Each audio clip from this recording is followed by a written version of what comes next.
Nah, hadirin sekalian, kitab ini adalah kitab Arba'in Nawawiyah. Dan Arba'in Nawawiyah ini sebenarnya banyak. Sebelum Imam Nawawi mengumpulkan hadis Arba'in, yakni hadis 40 ini, yang realnya itu 42, kemarin sudah saya ceritakan, itu sudah banyak ulama-ulama yang mengumpulkan hadis sebanyak 40 itu. Tapi tidak seterkenal hadis ini yang dikumpulkan oleh Imam An-Nawawi. Karena memang Imam An-Nawawi ini mengumpulkan hadis-hadis yang intinya adalah jami'ul kalam. Jami'ul kalam apa artinya? Ya. Kata-kata yang ungkapan di situ itu mendalam, maknanya luas gitu. Jadi satu ungkapan tapi maknanya luas. Baik, jadi hadis yang kita akan bahas adalah hadis yang pertama, yakni hadis innamal a'malu binniyat. Sesungguhnya hanyalah amal itu bergantung kepada niatnya. Kemarin kita sudah bahas bahwa hadis ini itu adalah hadis yang sahih. Sahih dan diriwayatkan oleh dua orang imam atau dua orang ahli hadis, yakni Imam Al-Bukhari dan Imam Muslim, yang ditulis dalam kedua kitab sahih mereka berdua, keduanya maksudnya, baik sahih Bukhari maupun sahih Muslim. Dan dua kitab ini, dua kitab hadis ini dianggap oleh kaum muslimin sebagai kitab yang paling sahih setelah Al-Qur'an. Ya, kenapa dikatakan sahih? Ya, karena periwayatannya itu, jalurnya itu semuanya terpercaya, hadirin sekalian. Tidak ada seorang pun yang dikenal berdusta atau mungkin pikun atau mungkin pernah pernah punya perangai yang buruk begitu. Jadi semua jalur yang ada itu adalah orang-orang yang terpercaya, orang-orang dobit. Sehingga apa yang disampaikan itu terpercaya, bisa diterima. Sehingga yang kategori seperti inilah yang sahih. Dan hadis ini termasuk yang kategori itu. Kemudian dibahas kemarin bahwasannya menurut penuturan Imam Al-Baihaqi bahwasannya Imam Asy-Syafi'i dan Imam Ahmad, ya, guru dan murid ini, itu menyatakan bahwa sepertiga ilmu itu dimasukkan di dalam hadis tentang innamal a'malu binniyat ini. Ya. Jadi ya karena memang semua aktivitas-aktivitas amal soleh, ya, aktivitas amal-amal syariah itu mesti meniscayakan adanya niat. Bahkan ya di dalam syarah kitab ini, ya ini yang ditulis oleh Ibnu Daqiq Al-Aid, itu dikatakan bahwasanya Imam Abu Dawud, ya, itu mengatakan bahwasannya hadis ini adalah termasuk bagian dari seperempat dari ajaran Islam. Seperempat dari ajaran Islam. Mengapa dikatakan di dalam kitab ini bahwasanya Imam Abu Dawud itu mengumpulkan riwayat-riwayat yang sampai kepada Nabi itu berjumlah 4.000. Artinya hadirin, 4.000 yang dimaksud, hadis yang berjumlah 4.000 yang dimaksud itu adalah dihafal. Ya, bukan hanya sekedar dikumpulkan, dicatat, dihafal oleh beliau, ternyata jumlahnya itu ada 4.000. Entah presisi 4.000 atau lebih, ya kita nggak tahu. Yang jelas orang Arab itu biasa, kurang atau lebih, kalau itu mendekati 4.000 dikatakan 4.000. Sebagaimana Arba'in ini, 40, ternyata realnya itu adalah 42 gitu. Nah ternyata menurut penuturan Imam Abu Dawud, dari 4.000 hadis itu kalau dipilah hadirin sekalian itu ada 4 klasifikasi, ada 4 kelompok saja. Yang pertama adalah hadis yang terkait dengan hadis yang diriwayatkan oleh Nu'man bin Bashir, yakni innal halala bayyinun wa innal harama bayyinun. Sesungguhnya yang halal itu jelas dan sesungguhnya yang haram itu juga jelas. Ini kaitannya dengan sesuatu yang syubhat itu. Kemudian yang kedua, hadis dari Abu Hurairah yang bunyinya adalah innallaha thayyibun la yuqbalu illa thayyiban. Itu yang kedua. Ya, sesungguhnya Allah itu maha baik dan tidak akan menerima kecuali yang baik. Itu kategori yang kedua. Kemudian yang ketiga, itu juga hadis yang diriwayatkan oleh Abu Hurairah yang berbunyi min husni islamil mar'i tarkuhu ma la ya'ni. Ya, di antara bagusnya Islam seseorang itu adalah meninggalkan apa-apa yang tidak bermanfaat bagi dia. Dan yang keempat, yang terakhir itu adalah hadis ini, innamal a'malu binniyat. Sehingga kalau klasifikasi atau pengelompokan dari Abu Dawud itu bahwasanya 4.000 hadis yang beliau kumpulkan dari Nabi itu dikelompokkan menjadi 4 saja, maka kalau 100 dibagi 4 kan jadinya seperempat gitu loh. Ya, itu logikanya. Baik, nah hadirin sekalian, apa itu niat? Niat itu adalah qasdus syai'i muqtarinun bil bifi'lihi.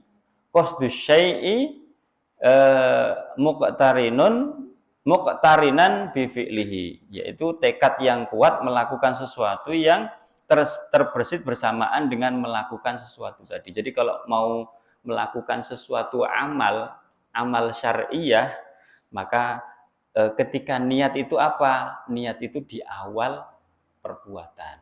Bukan hanya niat-niat tok gitu, tapi tidak melakukan, itu ya tidak dianggap. Jadi kalau kita misalnya mau sholat, ya niat itu di awal itu. Ya, usolli fardhal maghribi salasa rakaati mustaqbilal qiblati adaan lillahi ta'ala. Allahu akbar. Pertanyaannya adalah apakah perlu niat itu dilafadzkan? Ya, jawabannya perlu. Ya, perlu. Dalam rangka apa? Untuk menguatkan tekad tadi, untuk menguatkan niat. Caranya bagaimana? Diucapkan dulu. Tapi sebenarnya niat yang di dalam hati itu adalah pada saat Allahu Akbar itu. Jadi nanti berbeda. Ketika pas Allahu Akbar itu pian itu niatnya itu sholat sunnah, ternyata itu sholat fardu. Ya itu termasuk nanti menyelisihi niat. Nah itu. Kemudian hadirin sekalian, ya kita lanjutkan ya syarah dari hadis ini yang disampaikan oleh Ibnu Daqiq Al-Aid.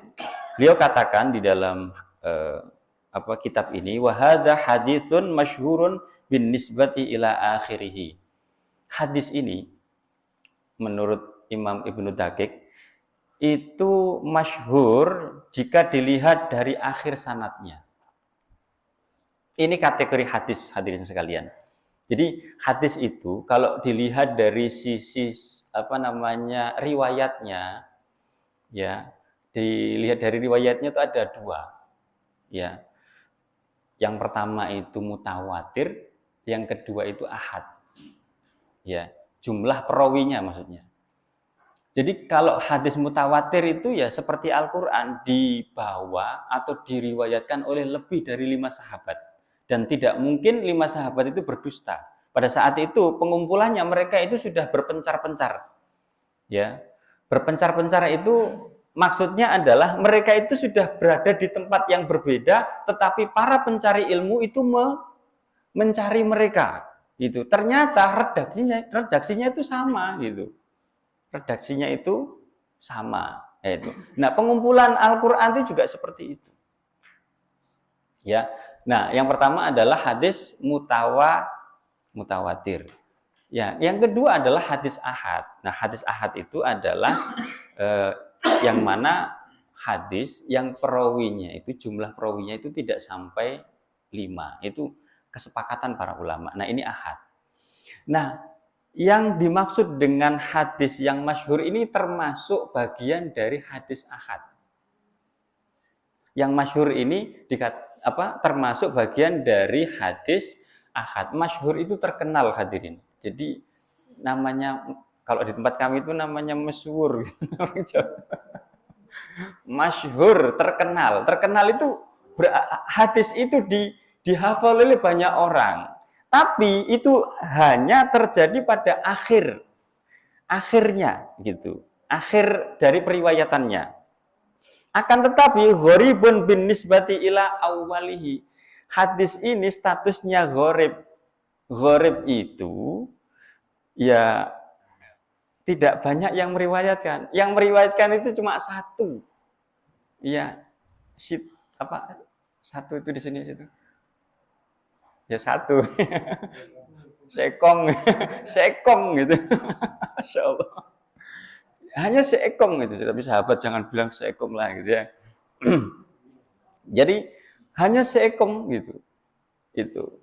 Nah, jadi kalau begitu apa namanya kesimpulannya apa? Kesimpulannya hadis ini gharib. Ya. Kesimpulannya hadis ini gharib. Gitu. Nanti pian bisa lihat di dalam kitab Saksiyah Islamiyah, ya. Saksiyah Islamiyah jilid 1, kitab karangan Syekh Taqiyuddin An-Nabhani yang membahas tentang hadis itu, pengelompokan hadis itu, hadis innamal a'malu binniyat ini dikutip oleh beliau. Ya, sebagai contoh hadis gharib. Li'annahu, nah ini penjelasannya di sini. Li'annahu lam yarahu an Nabi sallallahu alaihi wasallam illa Umar bin Khattab radhiyallahu an. Ya, karena ya tidak ada yang meriwayatkan dari Nabi kecuali Umar bin Khattab radhiyallahu an. Jadi yang membawa hadis ini dari kalangan sahabat itu cuma Sayyidina Umar, ya. Walam yarahu an Umar illa Alqamah bin Abi Waqqas. Tidak ada yang meriwayatkan dari Umar itu kecuali tabi'in yang bernama Alqamah bin Abi Waqqas. Ini anaknya Abu Waqqas ya. Saudaranya Sa'ad. Kan ini Alqamah bin Abi Waqqas. Ternyata dia termasuk generasi tabi'in, berarti mungkin termasuk yang paling muda ini ya, anak dari Abi Waqqas. Walam yarahu an Alqamah illa Muhammad bin Ibrahim At-Taimi. Tidak ada yang meriwayatkan dari Alqamah kecuali Muhammad bin Ibrahim At-Taimi. Jadi generasi tabi'in juga satu. Walam yarahu an Muhammad bin Ibrahim illa Yahya bin Sa'id Al-Ansari, dan tidak ada yang meriwayatkan dari Muhammad bin Ibrahim illa kecuali Yahya bin Sa'id Al-Ansari. Jadi muridnya tabi'ut tabi'in itu juga menerima cuma seekong gitu. Summa ishtahara ba'da dzalika farawahu anhu aktsara min mi'ati insanin aktsaruhum a'immah. Ya. Kemudian menjadi terkenal, ya. Summa ishtahara, kemudian menjadi terkenal, ya, maka kemudian ada lebih dari 200 orang imam yang meriwayatkan dari Yahya bin Sa'id Al-Ansari tadi. Jadi hadis ini baru terkenal setelah generasi muridnya murid tabi'ut tabi'in. Jadi makanya tadi dia statusnya itu masyhur kalau dilihat dari akhir riwayat, tetapi gharib kalau dilihat dari awal riwayatnya. Artinya apa? Kalau kesimpulannya ya gharib gitu. Kemudian hadirin sekalian yang dimuliakan Allah, walafdatu innama ya lil hasri tathbutul madhkur wa tanfi ma adahu. Lafat, ya ini berarti penjelasan lanjutan. Lafat innama yang ada di dalam hadis ini, innamal amalu binniyat, innama itu adalah digunakan untuk memberikan batasan, ya, dalam menetapkan sesuatu yang disebutkan, wa tanfi ma adahu, dan juga menafikan hal-hal yang tidak disebutkan. Itu. Jadi innama itu maksudnya itu kalau disimpulkan itu hanya gitu. Ya, sesungguhnya hanya gitu. Karena apa? Karena dia lil hasr, dalam rangka untuk membatasi. Artinya asalnya begitu, gitu. Wa hiya taratan taqtadi al-hasra al-mutlaq wa taratan taqtadi hasran maqsuson, ya. Lafaz tersebut ya kadang menuntut pembatasan secara mutlak dan kadang juga menuntut pembatasan yang terbatas, gitu. Jadi kadang pembatasannya itu mutlak, kadang terbatas. Yufhamu dzalika, difahami dari yang demikian itu bil qara ini kaqaulihi ta'ala, ya, dengan adanya qarinah sebagaimana firman Allah taala, innama anta munzirun, sesungguhnya engkau wahai Muhammad hanyalah pemberi peringatan. Ini salah satu contohnya. Ya, innama itu maksudnya adalah lil hasr, untuk dalam rangka untuk membatasi. Sesungguhnya engkau itu hanyalah pemberi peringatan. Ini kalau diartikan itu seperti itu, ya. Padahal apa? Fadzahiruhu al-hasr, ya. Zahir dari ayat tersebut itu fin nadzaroh, ya. Zahir dari ayat tersebut, tugas Nabi itu adalah terbatas pada pemberi peringatan. War rasul la yanhasiru fi dzalika. Ya, padahal Rasulullah itu ya tugasnya itu tidak hanya terbatas yang itu tadi, tidak hanya sekedar memberikan peringatan. Ballahu awsafun katsiratun jamilatun kal bisyarati wa ghairiha. Akan tetapi beliau itu memiliki tugas-tugas yang lain sebagaimana sifat-sifatnya seperti ya bisyarah, memberikan kabar gembira dan juga yang lainnya. Jadi ini contoh saja, dan kaitan dengan hadis ini hadirin sekalian, ya, menurut pensyarah dari kitab ini itu adalah niat yang dimaksud itu adalah niat untuk aktivitas amal-amal syariah, ya. Karena di sini dikatakan wal muradu bil a'mali a'malun asyariyatu, gitu. Jadi yang dimaksud dengan amal, ya, itu yang dimaksud di sini adalah amal syar'i. Maknahu la ya'taddu bil a'mali biduni an-niyah, ya. Maknanya adalah sesuatu amal itu tidak dianggap ada, ya, tanpa disertai dengan niat. Mislul wudu wal ghusl wat tayammum wa kadzalika shalah waz zakah, ya, was shaum wal hajj wal i'tikaf wa sairil ibadat, ya. Seperti di sini itu ya wudu, mandi, ya, mandi jinabat maksudnya. Ya, mandi itu kalau misalnya nggak ada niatnya ya nggak dianggap, ya mandi biasa. Makanya harus tahu itu niatnya. Dan niat itu tidak harus yang nawaitu husla janabatin itu, ya, bukan. Yang penting niat bahwa ketika kita itu berhadas besar, pada saat itu kita mandi besar untuk menghilangkan hadas besar. Ya, termasuk sholat, puasa dan lain sebagainya, ini perlu niat. Ya, perlu niat. Nah, hadirin sekalian yang dimuliakan oleh Allah Subhanahu wa taala,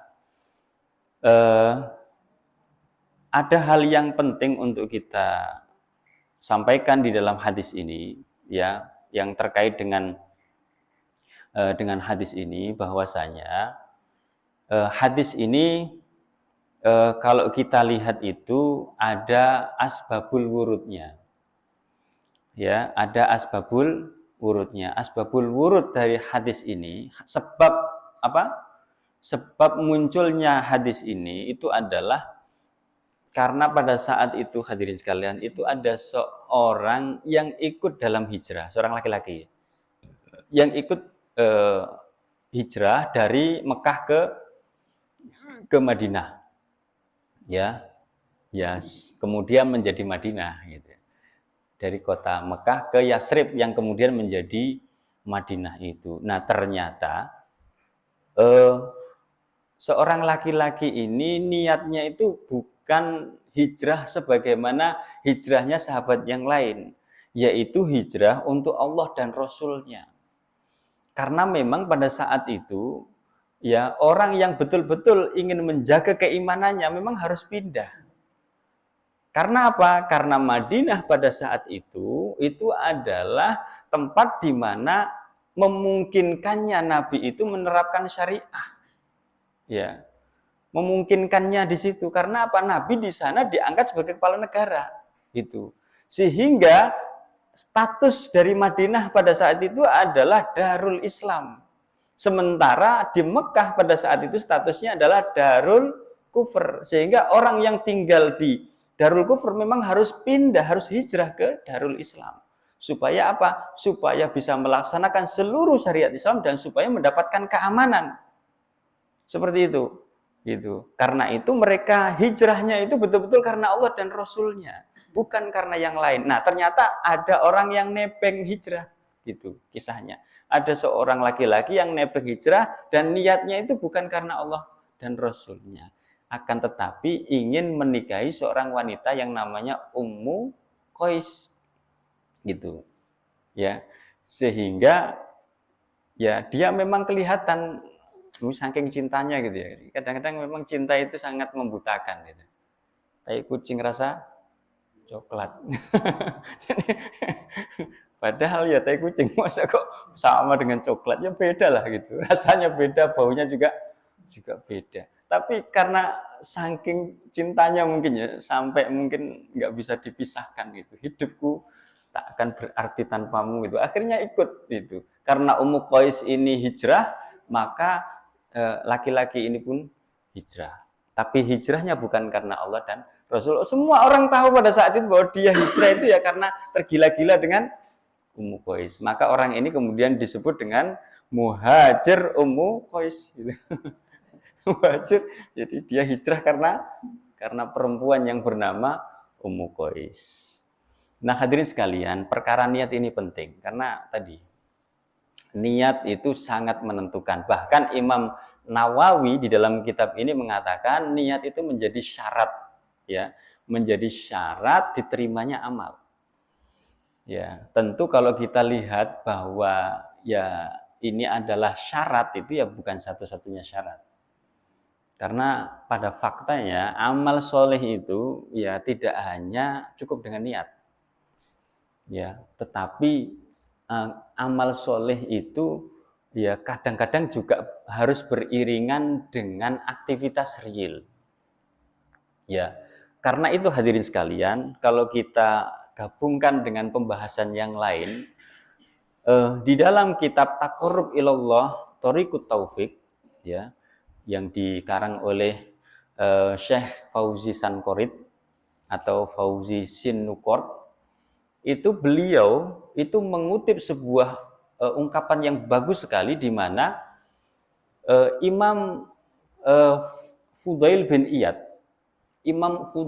Iyad itu ketika menafsirkan Al-Quran surat Al-Mulk ayat 2, itu beliau menjelaskan bagaimana amal soleh itu diterima oleh Allah Subhanahu wa taala, atau bagaimana amalan seorang muslim itu diterima oleh Allah Subhanahu wa taala dan dikategorikan sebagai amal soleh.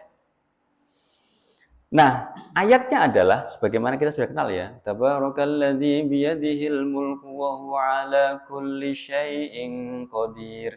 Ayat kedua, Alladzi khalaqal mauta wal hayata liyabluwakum ayyukum ahsanu amala.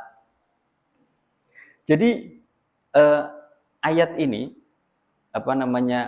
berisi di mana Allah ya itu akan menguji siapa di antara orang-orang yang beriman itu yang terbaik amalnya. Liyabluwakum ayyukum ahsanu amala. Ya, agar dia menguji siapa di antara kalian yang terbaik amalnya. Di situ ada kalimah ahsanu amala, amal yang paling baik. Nah, amal yang paling baik inilah yang kemudian disebut dengan amal soleh itu.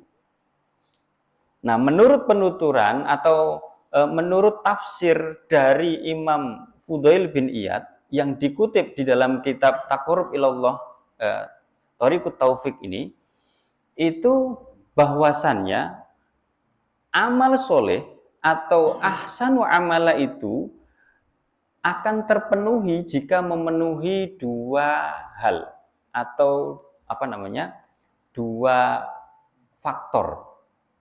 Yang pertama, amal itu adalah amal yang diniatkan ikhlas karena Allah. Ya, itu yang pertama, kategori yang pertama. Yang kedua, amal itu haruslah amal yang ittiba'ur rasul. Ya. Jadi yang pertama itu adalah ikhlas karena Allah, yang kedua itu adalah ittiba'ur rasul. Kedua-duanya ini harus saling berkaitan, tidak bisa salah satunya itu ditinggalkan. Ya. Nah, berkaitan dengan yang pertama, kenapa amal itu harus amal yang soleh? Ya, karena memang ada perintah. Ya, sebagaimana di dalam Al-Qur'an surat Al-Bayyinah ayat 5. Wa ma umiru illa liya'budullaha mukhlishina lahuddin, ya. Dan tidaklah kalian diperintahkan, ya, tidaklah mereka itu diperintahkan kecuali supaya menyembah Allah itu dengan memurnikan ketaatan kepadanya, dengan mengikhlaskan, ya, mukhlishina lahuddin, ya, kepada agama yang lurus.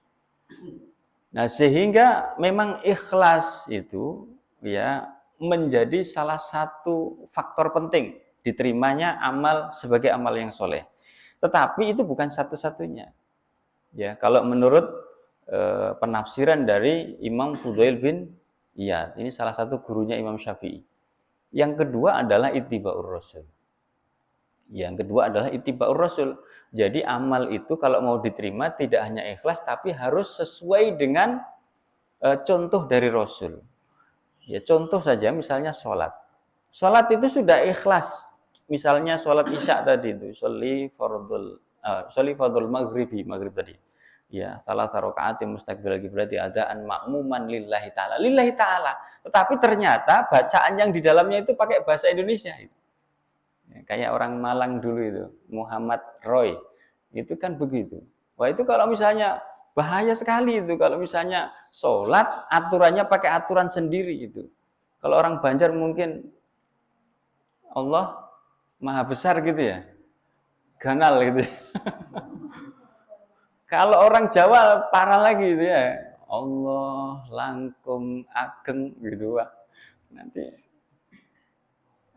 orang Madura beda lagi. Nah, ini bahaya. Sehingga bagaimana kita itu amal itu bisa diterima, itu niat itu harus karena Allah. Yang kedua, harus contohnya itu seperti Rasulullah. Ya, salat harus sama seperti Rasulullah. Puasa juga begitu. Puasa itu diawali dari apa? Terbitnya fajar dan diakhiri atau berbuka pada saat tenggelamnya matahari. Jadi kalau ada puasa yang lebih daripada itu jelas tertolak itu. Itu kalau pengen jadi orang sakti itu biasanya itu ada puasa namanya puasa pati geni gitu. Ini di sini kayaknya nggak ada gitu ya. Puasa pati geni itu maksudnya itu puasa yang sahurnya itu jam 6, nanti bukanya jam 6 lagi. Jam 6 sore maksudnya. Waktu tenggelamnya matahari itu sahur gitu ya. Nanti bukanya jam itu juga gitu. Nah, untuk mendapatkan apa itu kesaktian. Nah, ini menyelisihi Nabi. Ya, termasuk haji. Ya, haji itu memang harus di Baitullah. Tidak boleh itu membuat aturan sendiri. Wah, kita ini kalau haji ini sampai ke sana, habis duit kita dibawa ke kerajaan Arab Saudi loh. Itu sudah aturannya seperti itu, paling gitu. Yang nggak bisa dirubah-rubah gitu. Kan ada ide yang nggak usah lah jauh-jauh kita buat aja itu acara haji di sini, nggak bisa. Termasuk hadirin sekalian, ya, dalam hal ini adalah berdakwah. Berdakwah tidak boleh kita itu menyelisihi Nabi. Kalau kita ingin berdakwah saat ini, dakwah kita itu harus ditujukan bagaimana merubah masyarakat. Dan masyarakat yang ada saat ini harus kita lihat, ini apakah masyarakat yang ada ini adalah masyarakat yang baik-baik saja atau masyarakat yang sakit. Kalau dikatakan masyarakat yang baik-baik saja, kenapa ada orang mengibarkan bendera One Piece kok kemudian diancam pidana? Ini kan berarti apa? Something, ada sesuatu yang bermasalah kan gitu. Enggak baik-baik saja kita ini. Gitu. Kalau misalnya kita baik-baik saja, itu kan tidak mungkin gitu ya. Harta kekayaan yang mestinya kita miliki itu bisa kita nikmati bersama itu kemudian hanya dinikmati segelintir orang saja. Lalu kita disuruh mengatakan merdeka begitu gitu. Ya. Jadi ini harus dilihat masyarakat ini sehat atau masyarakat yang sakit. Kalau kita masyarakat ini adalah masyarakat yang sakit, jangan-jangan masyarakat seperti inilah sebagaimana masyarakat yang dilihat atau dialami oleh Nabi gitu. Di mana masyarakatnya tidak diatur oleh syariah Islam, tidak diatur oleh hukum-hukum Allah. Nah, maka mestinya dakwahnya itu adalah kalau kita mau mencontoh Nabi gitu, sama seperti Nabi, bukan hanya niat baik saja, niat ikhlas saja, maka kita perhatikan bagaimana Nabi itu berdakwah merubah masyarakat jahiliyah pada saat itu. Dan kalau kita perhatikan dalam sejarah, beliau luar biasa, telah memberikan konsep yang baku, namanya thoriqoh dakwah. Ya, thoriqoh dakwah Nabi, dan kalau ini kita ikuti, insya Allah sampai sebagaimana Nabi dulu berhasil. Yang pertama adalah beliau melakukan pembinaan, namanya taskif. Ya, pembinaan yang intensif. Dan para sahabat itu tidak hanya ngaji seperti ini hadirin gitu, ngaji, mendengarkan gitu, kemudian tidak ngapa-ngapain, besok lagi begitu enggak gitu. Nabi mengajak mereka untuk berjuang. Hingga ada pada satu ketika ya Ibnu Mas'ud atau Abdullah bin Mas'ud itu ketika mendengar satu ayat Al-Qur'an, beliau sangat desire berhasrat itu untuk membacakan di tengah-tengah orang kafir, dan pasti itu akan membawa kemarahan mereka. Betul saja gitu, ketika dibacakan dipukuli sampai pingsan gitu. Itu loh ditanyain, loh kamu pingsan terus mau ngapain? Mau tak bacakan lagi ya Nabi kalau misalnya ada. Nggak ada kapok-kapoknya. Ya, mereka ikut berjuang sebagaimana Nabi juga berjuang. Tidak membiarkan Nabi sendirian. Yang kedua, melakukan tafaul ma'al ummah, berinteraksi dengan umat. Apa yang diajarkan oleh Nabi disampaikan, nggak ada rasa takut itu dikatakan sebagai orang yang aneh, ya, orang yang itu berpotensi memecah belah bangsa gitu, orang yang berpotensi radikal, ya, atau telur, ya.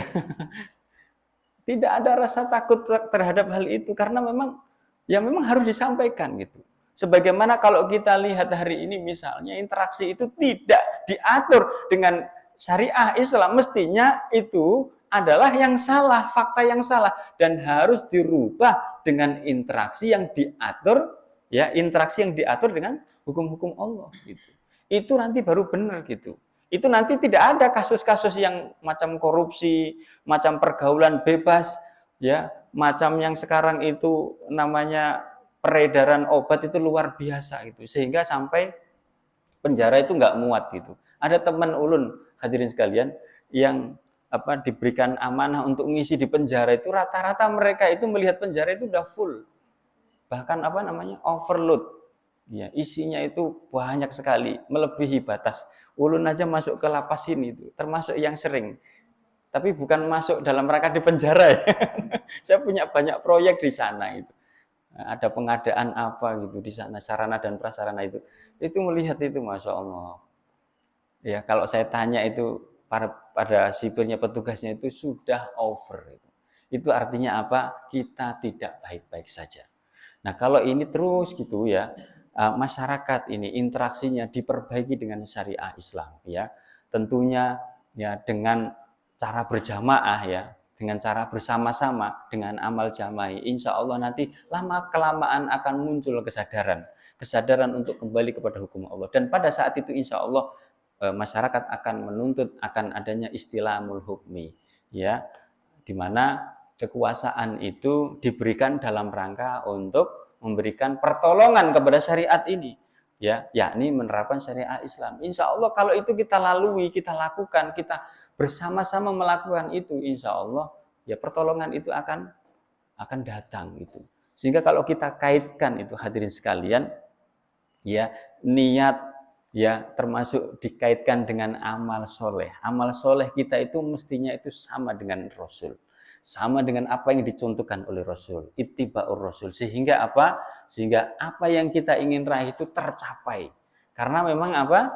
Tidak ada jaminan orang yang melakukan sesuatu itu akan tercapai kalau tidak ada contohnya. Ya, dan contoh terbaik telah dicontohkan, telah teladankan oleh Nabi Shallallahu Alaihi Wasallam dalam merubah masyarakat jahiliyah menuju masyarakat yang penuh dengan keberadaban, masyarakat yang dimana orang-orang yang menjadi rakyatnya itu diatur dengan hukum-hukum Allah Subhanahu Wa Taala. Demikian barangkali yang bisa Al-Fakir sampaikan. Salah dan khilaf mohon maaf yang sebesar-besarnya ya dari ulun akhiri billahi taufiq wal hidayah. Wassalamualaikum warahmatullahi wabarakatuh.